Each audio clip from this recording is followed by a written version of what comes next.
Tonight, a follow-up on the Radford baker who said no to the vice president. Chris McMurray made national headlines after turning down a photo op with Vice President Joe Biden. He's getting lots of attention, some he doesn't want. wdbj7 New River Valley reporter Orlando Salinas joins us live from Radford tonight to tell us about one such unexpected visitor. Chris, I gotta tell you, to explain this, I'd probably use the word different. That's probably a pretty good word. Number one, Crumb and Get It is still doing some awfully good business. They're still getting slammed, but today they also had to put up with something different. There was a truck that kept coming by their business every couple of minutes or so, right in front of the bakery, driving this truck with some pretty graphic pictures.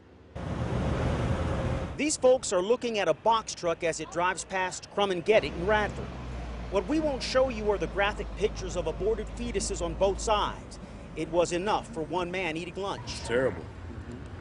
I mean, I'm not saying they don't have a freedom of saying what they want to, but however, I think there's a time and a place.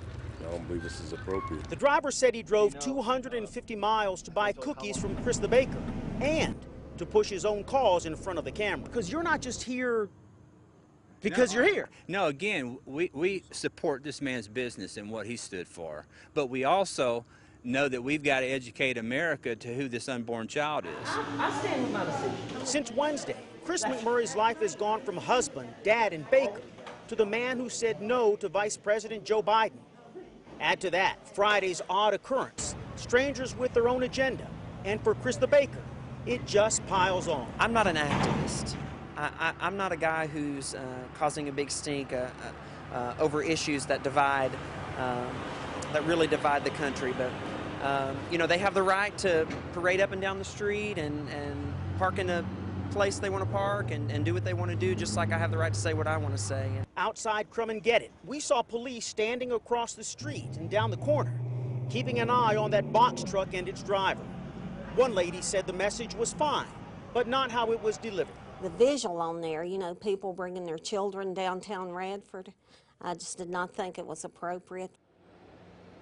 Okay, the box truck was here a couple of hours and then it just quietly sort of drove away. Lots of folks that I spoke with said the driver of that truck most definitely had the right to put out that message, but not today, not in front of Crumb and Get It, where lots of parents were coming in with their kids.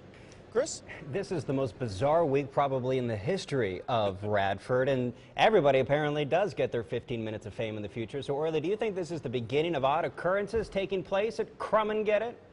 Look, here it is, Chris. I've been doing this for about 23 years. I've covered a handful of presidential elections, and the truth is, the closer you get to the window of the actual election, the stranger, the weirder, the more odd things become. And what I found out in my experience is this.